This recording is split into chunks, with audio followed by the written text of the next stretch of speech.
नमस्कार साथियों। हम हिंदी पढ़ रहे थे और हिंदी में बहुत सारे बिंदुओं पर हमको चर्चा करनी है। संबंधित इस समय की जो समसामयिक की परीक्षाएं हैं उनमें हिंदी की विशेष डिमांड आ रही थी, सर हिंदी के कुछ टॉपिक डाले जाएं।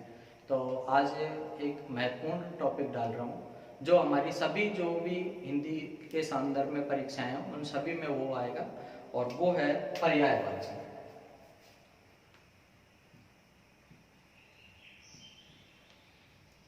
पर्यायवाची, देखिए पर्यायवाची हमको ऐसा लगता है कि सर पढ़ाने लायक टॉपिक है क्या, हमारे याद नहीं होता है, प्रश्न भी परीक्षाओं में पूछे जाते हैं। बिल्कुल आपके आसानी से याद हो जाएगा, आप वीडियो को पूरी देखें। और महत्वपूर्ण जो पर्यायवाची जो परीक्षाओं में आते हैं, आप भी अब देखेंगे जो आपकी संभावित जो परीक्षाएं होंगी निश्चित रूप से इन पर्यायवाची शब्दों में से हमको पर्यायवाची मिल जाएंगे।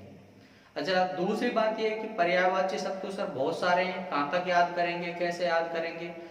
आपको पर्यायवाचियों की सीमा बता दूं, कुछ अच्छी पुस्तकें हैं उन्होंने अपने विद्वत्ता प्रदर्शन के लिए या यूं कहें कि शब्दकोश को बढ़ाने के लिए इतने सारे पर्यायवाची दे रखे हैं कि आप पूरी परीक्षाओं की तैयारी कर लेंगे लेकिन वो पर्यायवाची शब्दों को तैयार नहीं हो पाएंगे, इतने पेजों में वो भरे हुए हैं। लेकिन ये सभी पूछे नहीं जाते हैं, ये एक निश्चित दायरा होता है पूछने का। क्या पूछा जाता है पर्यायवाचियों में, कोई उपमाएं हो, ठीक है, उपमान हो या कोई विशेषताएं हो, कोई विशेषण हो। अब आप सोचें कि साहब हमसे घास के पर्यायवाची पूछे जाएंगे क्या, नहीं पूछे जाएंगे। पत्थर के पूछे जाएंगे क्या, या दीवार के पूछे जाएंगे, या चोर के पूछे जाएंगे, नहीं पूछे जाएंगे। एक निश्चित दायरा होता है, किसके पूछे जाएंगे, नेत्रों के, कमल के, ये क्या है उपमा के रूप में काम आते हैं। चंद्रमा के पर्यायवाची, हाथी के पर्यायवाची, शेर के पर्यायवाची, इस तरह से कुछ निश्चित दायरा होता है। तो वही पर्यायवाची हैं जो परीक्षाओं में पूछे जाते हैं और उनके संदर्भ में आज अपन पढ़ेंगे। जैसे पृथ्वी के पर्यायवाची पूछ लिए गए। पृथ्वी के पर्यायवाची कौन कौन से हैं, भू, भूमि, अचला, अनंतरा, विश्वम्भरा, स्थिरा, धरा, धरित्री, धरणी, जा, काश्यपी, क्षिति, मही, मेदिनी, वसुंधरा, इला। पुनः बता रहा हूं, भू, भूमि के पर्यायवाची अपने भू, भूमि, अचला, अनंतरा, विश्वम्भरा, स्थिरा।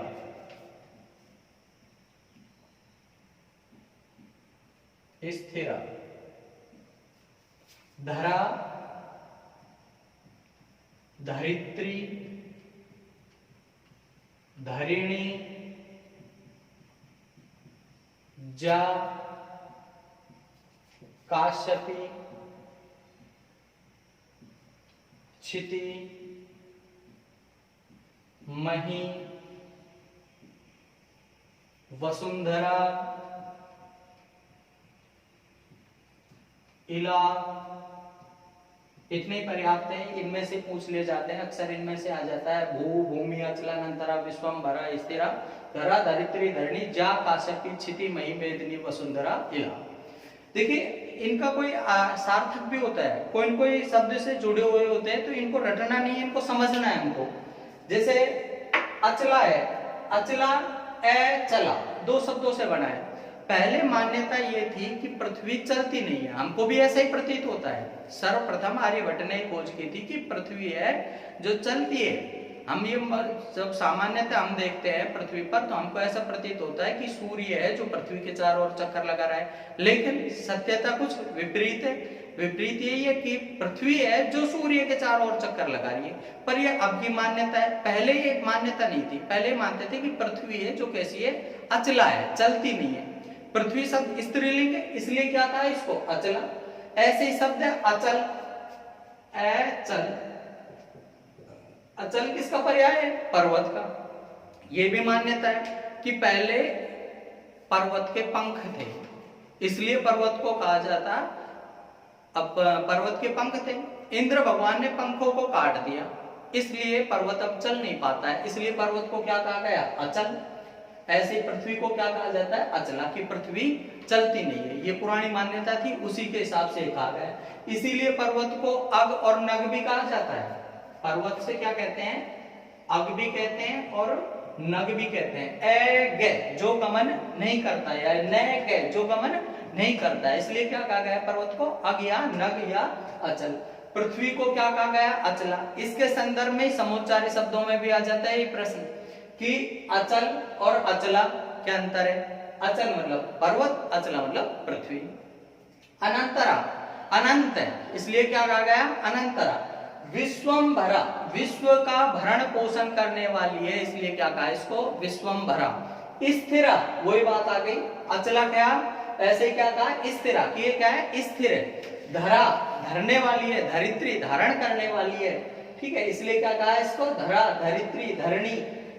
इस तरह से वसुंधरा, वसु को धारण करने वाली है। वसु मतलब खजाना। आप जानते हैं पृथ्वी के गर्भ में खनिज पाए जाते हैं, बहुत महत्वपूर्ण कीमती खनिज पाए जाते हैं, इसलिए क्या कहा गया इसको, वसुंधरा। तो इस तरह से हम इन पर्यायों को समझ करके याद करने का प्रयास करें, न कि रटने का। अब जैसे पर्वत के पर्यायवाची हैं,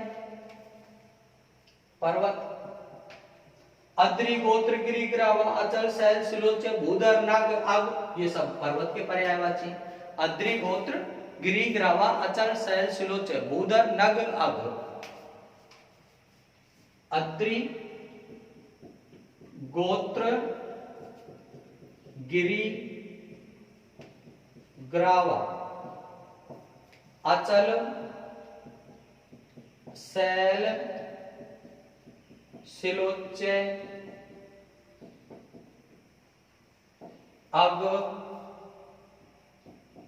नग, ये सब किसके हैं, पर्वत के पर्यायवाची है। ऐसे भूधर, ये भी किसका पर्याय है, पर्वत का है, ठीक है। पहाड़ वाड़ तो अपन जानते ही।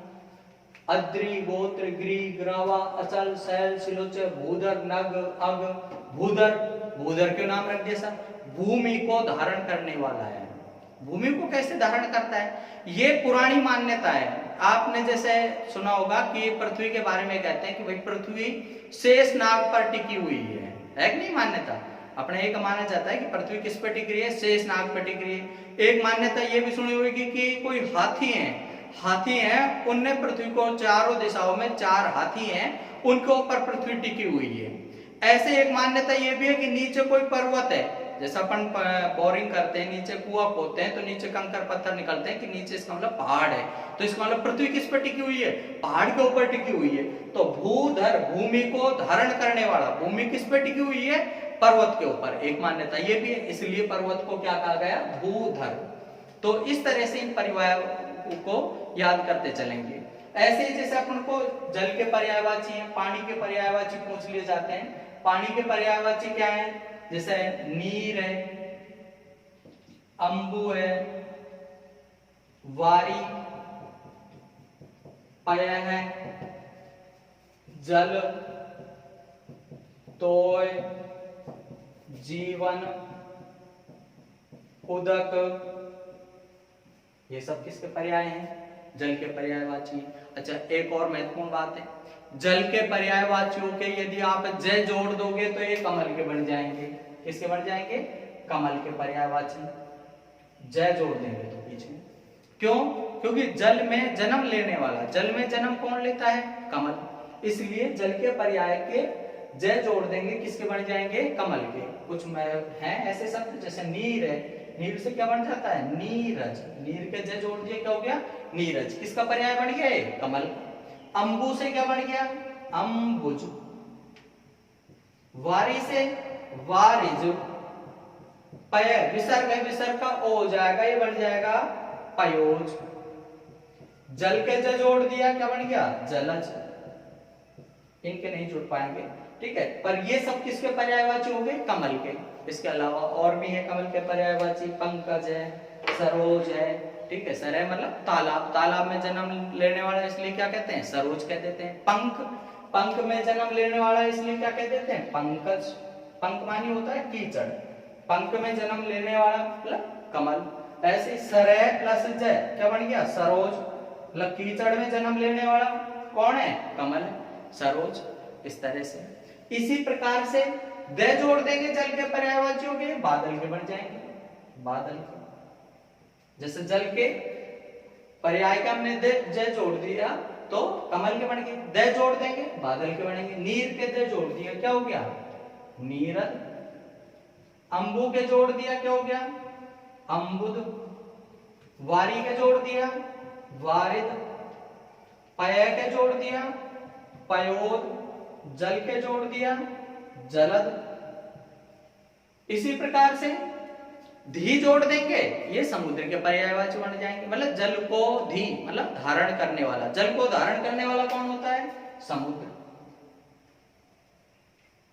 जैसे यदि हमने जल के पर्यायवाचियों के धी जोड़ दिया है तो क्या हो जाएगा, जल धी। अंबु के जोड़ दिया अंबु धी। नीर के जोड़ दिया नीर धी। वारी के जोड़ दिया वारी धी। पय के जोड़ दिया, विसर्ग का हो जाएगा, क्या बन जाएगा ये, पयोधी। और भी हैं, रत्नाकर है, रत्नों का आकर, रत्नों का खजाना, इसलिए क्या कहा जाता है इसको, रत्नाकर। इस तरह से हम इन पर्यायवाचियों को याद कर सकते हैं। और पर्यायवाची शब्द हैं जैसे जो पूछने लायक हैं, एक बार चाहे आप इनको स्क्रीनशॉट ले सकते हैं इसका। इसके बाद देखिए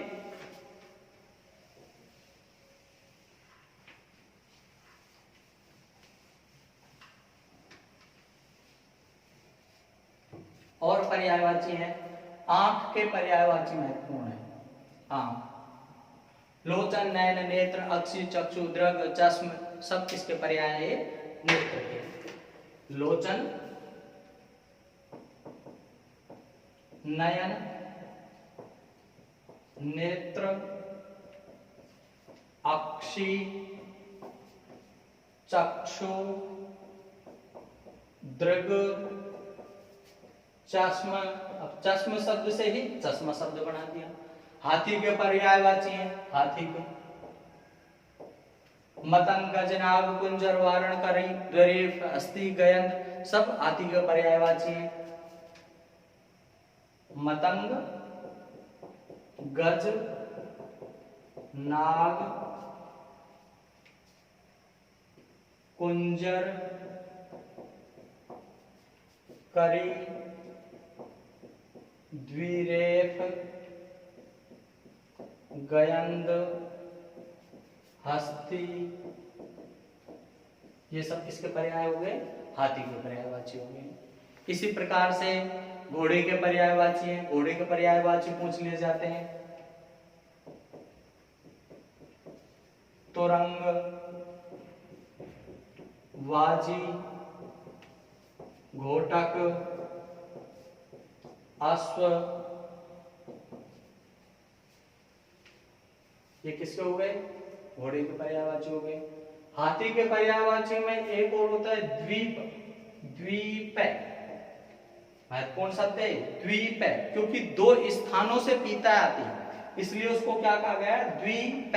द्वीप मतलब दो और पै माना पीना, सूंड से भी पीता है और मुंह से भी जल को ग्रहण करता है, इसलिए क्या कहा गया उसको, द्वीप कहा गया।